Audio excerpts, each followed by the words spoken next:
चाणक्य नीति।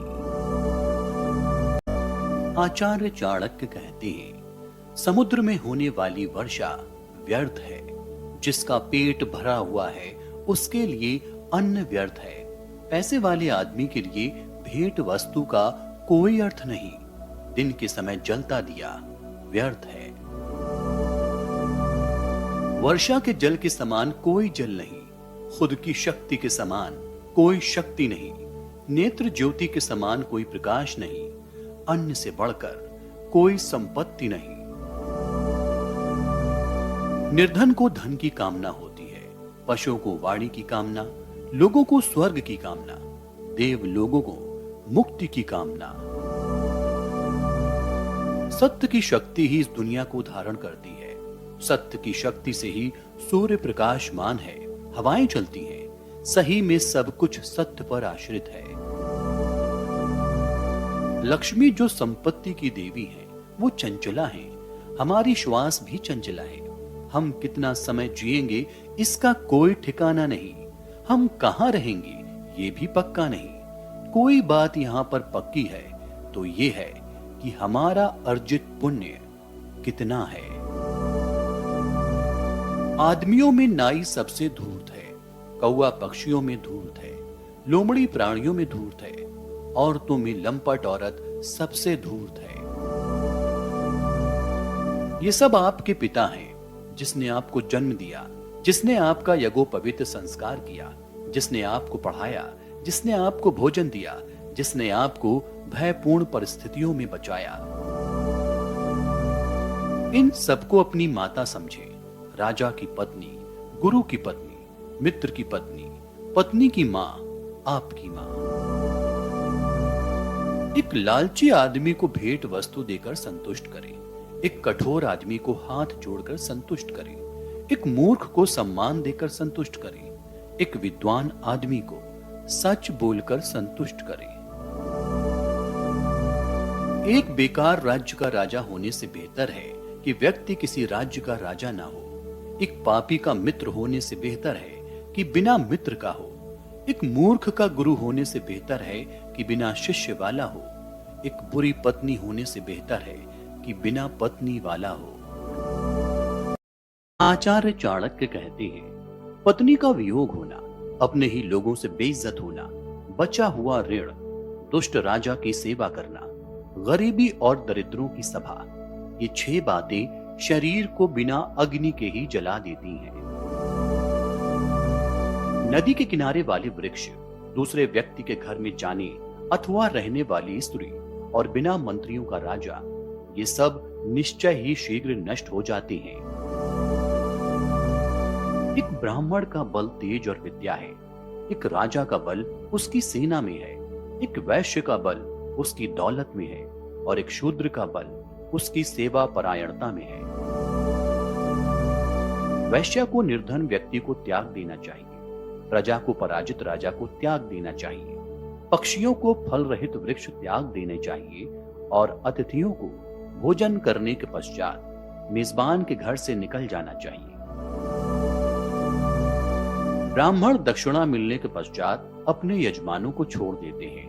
विद्वान विद्या प्राप्ति के बाद गुरु को छोड़ देते हैं और पशु जले हुए वन को त्याग देते हैं। जो व्यक्ति दुराचारी, कुदृष्टि वाले और बुरे स्थान पर रहने वाले मनुष्य के साथ मित्रता करता है वो शीघ्र नष्ट हो जाता है। प्रेम और मित्रता बराबर वालों में अच्छी लगती है। राजा के यहाँ नौकरी करने वाले को ही सम्मान मिलता है। व्यवसायों में वाणिज्य सबसे अच्छा है और उत्तम गुणों वाली स्त्री अपने घर में सुरक्षित रहती है। लाड़ प्यार से बच्चों में गलत आदतें ढलती हैं। उन्हें कड़वी शिक्षा देने से वो अच्छी आदतें सीखते हैं। इसलिए जरूरी है कि बच्चों को दंडित करें, ज्यादा लाड़ ना करें। ऐसा एक भी दिन नहीं जाना चाहिए जब आपने एक श्लोक, आधा श्लोक, चौथाई श्लोक या श्लोक का एक अक्षर ही ना सीखा, या आपने दान अभ्यास या कोई पवित्र कार्य नहीं किया। आचार्य चाणक्य कहते हैं, यदि आदमी एक पल के लिए भी जिए तो भी उस पल को वो शुभ कर्म में खर्च करे। एक कल्प तक जीकर कोई लाभ नहीं। दोनों लोक, इस लोक और परलोक में तकलीफ होती है। हम उसके लिए ना पछताएं जो बीत गया, हम भविष्य की चिंता भी ना करें। विवेक बुद्धि रखने वाले लोग केवल वर्तमान में जीते हैं। ये देवताओं का, संतजनों का और पालकों का स्वभाव है कि वो जल्दी प्रसन्न हो जाते हैं। निकट के और दूर के रिश्तेदार तब प्रसन्न होते हैं जब उनका आदर सम्मान किया जाए, उनके नहाने का, खाने पीने का प्रबंध किया जाए। पंडित जन जब उन्हें आध्यात्मिक संदेश का मौका दिया जाता है तो प्रसन्न होते हैं। जब बच्चा मां के गर्भ में होता है तो ये 5 बातें तय हो जाती हैं। कितनी लंबी उम्र होगी, वो क्या करेगा और कितना धन और ज्ञान अर्जित करेगा, मौत कब होगी। देखिए क्या आश्चर्य है, बड़े लोग अनोखी बातें करते हैं। वो पैसे को तो तिनके की तरह मामूली समझते हैं, लेकिन जब वो उसे प्राप्त करते हैं तो उसके भार से और विनम्र होकर झुक जाते हैं। जो व्यक्ति अपने घर के लोगों से बहुत आसक्ति रखता है वो भय और दुख को पाता है। आसक्ति ही दुख का मूल है। जिसे सुखी होना है उसे आसक्ति छोड़नी पड़ेगी। जो भविष्य के लिए तैयार है और जो किसी भी परिस्थिति को चतुराई से निपटता है, ये दोनों व्यक्ति सुखी हैं। लेकिन जो आदमी सिर्फ नसीब के सहारे चलता है वो बर्बाद हो जाता है। यदि राजा पुण्यात्मा है तो प्रजा भी वैसी ही होती है। यदि राजा पापी है तो प्रजा भी पापी। यदि वो सामान्य है तो प्रजा सामान्य। प्रजा के सामने राजा का उदाहरण होता है और वो उसका अनुसरण करती है। मेरी नजरों में वो आदमी मृत है जो जीते जी धर्म का पालन नहीं करता, लेकिन जो धर्म पालन में अपने प्राण दे देता है वो मरने के बाद भी बेशक लंबा जीता है। आचार्य चाणक्य कहते हैं, जो सच्चाई के रास्ते पर चलते हैं उनके जीवन में परेशानी जरूर आती है, लेकिन भगवान उनकी नाव को कभी डूबने नहीं देते।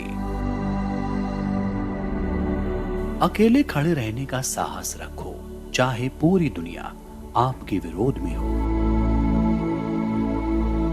शस्त्र नहीं उठाओगे तो अपना राष्ट्र खो दोगे, और अगर शास्त्र नहीं पढ़ोगे तो अपनी संस्कृति खो दोगे। सपने और लक्ष्य में एक ही अंतर है। सपने के लिए बिना मेहनत की नींद चाहिए और लक्ष्य के लिए बिना नींद मेहनत। कामयाब होना है तो आराम को छोड़ दो। हीरे को परखना है तो अंधेरे का इंतजार करो। धूप में तो कांच के टुकड़े भी चमकने लगते हैं। धन से ज्ञान उत्तम है, क्योंकि हमें धन की रक्षा करनी पड़ती है और ज्ञान हमारी रक्षा करता है। दुनिया की कोई चीज इतनी जल्दी नहीं बदलती जितनी जल्दी इंसान की नियत और नजरें बदल जाती हैं। जीतने वाले कभी भी बहाने नहीं बनाते और बहाने बनाने वाले कभी नहीं जीतते। जिसका जैसा चरित्र होता है उसका वैसा ही मित्र होता है। गलती करना बुरा नहीं है, लेकिन गलती से सीख ना लेना बुरा है। आचार्य चाणक्य कहते हैं, वो व्यक्ति जिसका हृदय हर प्राणी मात्र के प्रति करुणा से पिघलता है, उसे जरूरत क्या है किसी ज्ञान की, मुक्ति की, सिर के ऊपर जटाजूट रखने की और अपने शरीर पर राख मलने की। इस दुनिया में वो खजाना नहीं है जो आपको आपके सद्गुरु ने ज्ञान का एक अक्षर किया उसके कर्जे से मुक्त कर सके। कांटों से और दुष्ट लोगों से बचने के 2 उपाय हैं। पैर में जूता पहनो और उन्हें इतना शर्मसार करो कि वो अपना सिर उठा ना सके और आपसे दूर रहे। जो गंदे कपड़े पहनता है, जिसके दांत साफ नहीं, जो बहुत खाता है, जो कठोर शब्द बोलता है, जो सूर्योदय के बाद उठता है, उसका कितना भी बड़ा व्यक्तित्व क्यों ना हो, वो लक्ष्मी की कृपा से वंचित रह जाएगा। जब व्यक्ति दौलत खोता है तो उसके मित्र, पत्नी, नौकर, संबंधी उसे छोड़कर चले जाते हैं और जब वो दौलत वापस हासिल करता है तो ये सब लौट आते हैं। इसीलिए दौलत ही सबसे अच्छा रिश्तेदार है। पाप से कमाया हुआ पैसा 10 साल तक रह सकता है, 11वें साल में वो लुप्त हो जाता है, उसकी मुद्दल के साथ। एक महान आदमी जब कोई गलत काम करता है तो उसे कोई कुछ नहीं कहता। एक नीच आदमी जब कोई अच्छा काम भी करता है तो उसका धिक्कार होता है। देखिए, अमृत पीना तो अच्छा है, लेकिन राहु की मौत अमृत पीने से ही हुई। विष पीना नुकसानदायी है, लेकिन भगवान शंकर ने जब विष प्राशन किया तो विष उनके गले का अलंकार हो गया। एक सच्चा भोजन वो है जो ब्राह्मण को देने के बाद शेष है। प्रेम वो सत्य है जो दूसरों को दिया जाता है। खुद से जो प्रेम होता है वो नहीं, वही बुद्धिमत्ता है जो पाप करने से रोकती है। वही दान है जो बिना दिखावे के किया जाता है। यदि आदमी को परख नहीं है तो वो अनमोल रत्नों को तो पैर की धूल में पड़ा हुआ रखता है और घास को सिर पर धारण करता है। ऐसा करने से रत्नों का मूल्य कम नहीं होता और घास के तिनकों की महत्ता नहीं बढ़ती। जब विवेक बुद्धि वाला आदमी आता है तो हर चीज को उसकी जगह दिखाता है। आचार्य चाणक्य कहते हैं, वो लोग जो इस दुनिया में सुखी हैं, जो अपने संबंधियों के प्रति उदार हैं, अनजाने लोगों के प्रति सहृदय हैं, अच्छे लोगों के प्रति प्रेम भाव रखते हैं, नीच लोगों से धूर्ततापूर्ण व्यवहार करते हैं, विद्वानों से कुछ नहीं छिपाते, दुश्मनों के सामने साहस दिखाते हैं, बड़ों के प्रति विनम्र और पत्नी के प्रति सख्त हैं। बसंत ऋतु क्या करेगी यदि बांस पर पत्ते नहीं आते? सूर्य का क्या दोष यदि उल्लू दिन में नहीं देख सकता? बादलों का क्या दोष अगर बारिश की बूंदें चातक पक्षी की चोंच में नहीं गिरती? उसे कोई कैसे बदल सकता है जो किसी के मूल में है? एक दुष्ट के मन में सद्गुणों का उदय हो सकता है अगर वो एक भक्त से सत्संग करता है, लेकिन दुष्ट का संग करने से भक्त दूषित नहीं होता। जमीन पर जो फूल गिरता है उससे धरती सुगंधित होती है, लेकिन पुष्प को धरती की गंध नहीं लगती। उसका सही में कल्याण हो जाता है जिसे भक्त के दर्शन होते हैं। भक्त में तुरंत शुद्ध करने की क्षमता है। पवित्र क्षेत्र में तो लंबे समय के संपर्क से शुद्धि होती है। चाणक्य नीति।